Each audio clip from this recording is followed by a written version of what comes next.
ಸಂಘಟಿತ ವಲಯದ ಕಂಪನಿಗಳಲ್ಲಿ ಕೆಲಸ ಮಾಡುವಂತಹ ನೌಕರರ ಭದ್ರತೆಗೆಂದು ರೂಪಿಸಲಾದಂತಹ ಸ್ಕೀಮ್ ಅಂತ ಹೇಳಿದ್ರೆ ಇಎಸ್ಐ ಸ್ಕೀಮ್. ಈ ಸ್ಕೀಮ್ ಒಂದು ವಿಮಾ ಯೋಜನೆಯಾಗಿದ್ದು ಹಲವು ಪ್ರಯೋಜನಗಳಿವೆ.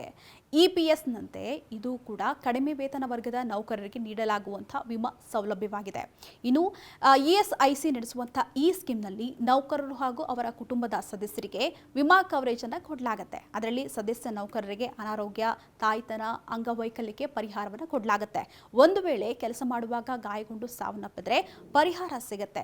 ಇನ್ನು ನೌಕರರ ಕುಟುಂಬ ಸದಸ್ಯರಿಗೆ ವೈದ್ಯಕೀಯ ಸೌಲಭ್ಯವೂ ಕೂಡ ಇರುತ್ತೆ. ಅಂದಹಾಗೆ ಇಷ್ಟು ದಿನ ಈ ಇಎಸ್ಐ ಸ್ಕೀಮ್ ಅಥವಾ ಕಾರ್ಡ್ ಇದ್ದವರು ಇಎಸ್ಐ ಆಸ್ಪತ್ರೆಗಳಲ್ಲಿ ಮಾತ್ರ ಚಿಕಿತ್ಸೆ ಪಡೆಯುವಂತ ವ್ಯವಸ್ಥೆ ಇತ್ತು. ಆದರೆ ಇನ್ನು ಮುಂದೆ ಆಯುಷ್ಮಾನ್ ಭಾರತ್ ಯೋಜನೆಯಡಿ ನೋಂದಾಯಿಸಿಕೊಂಡವರು ಖಾಸಗಿ ಆಸ್ಪತ್ರೆಗಳಲ್ಲೂ ಕೂಡ ಇಎಸ್ಐ ಕಾರ್ಡ್ದಾರರಿಗೆ ಚಿಕಿತ್ಸೆ ಕಲ್ಪಿಸಲು ಸರ್ಕಾರ ಮುಂದಾಗ್ತಾ ಇದೆ. ಸದ್ಯ ಈ ಯೋಜನೆಯನ್ನ ಡೆಲ್ಲಿಯಲ್ಲಿ ಪ್ರಾಯೋಗಿಕವಾಗಿ ಆರಂಭಿಸಲಾಗ್ತಾ ಇದ್ದು ಅತಿ ಶೀಘ್ರವೇ ದೇಶದಾದ್ಯಂತ ವಿಸ್ತರಿಸಲು ಸರ್ಕಾರ ಸಜ್ಜಾಗ್ತಾ ಇದ್ದು ಜನರು ಇದರ ಉಪಯೋಗವನ್ನು ಸದ್ಯದಲ್ಲೇ ಪಡ್ಕೊಳ್ಬಹುದಾಗಿದೆ.